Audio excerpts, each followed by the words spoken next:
बघतो आहोत। तूर्त धन्यवाद राजू या सविस्तर माहितीसाठी। वेळोवेळी आम्ही तुमच्याकडे येत राहू। पुढच्या महत्त्वाच्या बातमीकडे जाऊया। ओबीसी आणि मराठा या दोन्ही समाजाचे प्रश्न आम्हीच सोडवणार, कुणावरही अन्याय करून कुणालाही काही देण्याचा हेतू नाही असं फडणवीसांनी म्हटलंय। याआधी सुद्धा मराठा समाजाचे प्रश्न आम्हीच सोडवल्याचंही त्यांनी म्हटलंय। मराठा समाजाच्या नेत्यांनी समाजाच्या हिताचा विचार करून मागणी करावी असं आवाहन त्यांनी केलंय। सामाजिक आणि आर्थिक परिवर्तनाचा हेतू असेल तर मागणीचा विचार करावा असंही फडणवीस म्हणाले।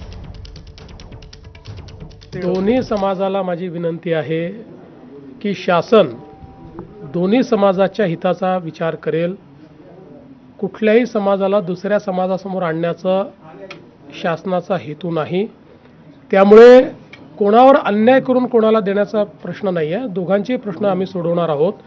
त्यामुळे ओबीसी समाजानेही हे लक्षात ठेवावं की कुठेही त्यांच्यावर अन्याय आम्ही होऊ देणार नाही। आणि मराठा समाजाने हे लक्षात घ्यावं की आम्ही सोडवल्यात सगळे प्रश्न, दुसरे कोणी सोडवल्यात सांगावं कोणी सोडवलेले आहेत। मराठा समाजाचे प्रश्न आमच्या सरकारशिवाय म्हणजे मी मुख्यमंत्री असताना, शिंदेजी मुख्यमंत्री असताना तेव्हाच सुटले आहेत, बाकी कधी सुटले प्रश्न आणि आम्हीच सोडवणार आहोत। लोकशाहीमध्ये आंदोलन करण्याचा अधिकार आहे।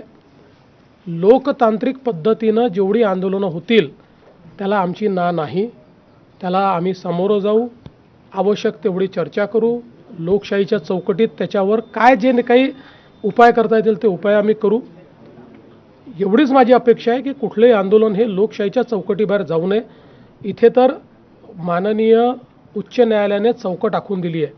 त्यामुळे आता याची चौकट ही आमच्याही हातात नाही, ती उच्च न्यायालयाच्या हातात आहे। उच्च न्यायालयाने त्या संदर्भात काही नियम निकष तयार केले आहेत। त्या नियम निकषानुसार जर त्या ठिकाणी आंदोलन झालं तर आम्हाला काही अडचण नाही आहे।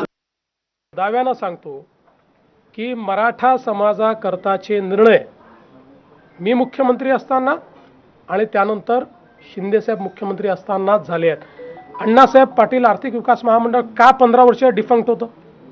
15 वर्ष कोणाचं राज्य होतं तरी ते डिफंक्ट होतं ना। मी ते उभं केलं।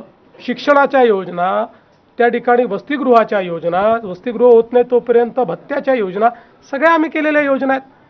त्यामुळे हे जे काही लोक तोंड वर करून विचारतात त्यांनी एकदा आरसा बघावा आणि त्यांनी सांगावं ना नेमकं काय केलंय। तर मराठा आंदोलक मनोज जरांगे आज मुंबईमध्ये पोहोचतायत। सरकारनं त्यांच्यावर अनेक अटी शर्ती घातल्यात। जरांगेंनीही त्याला हमी दिली आहे।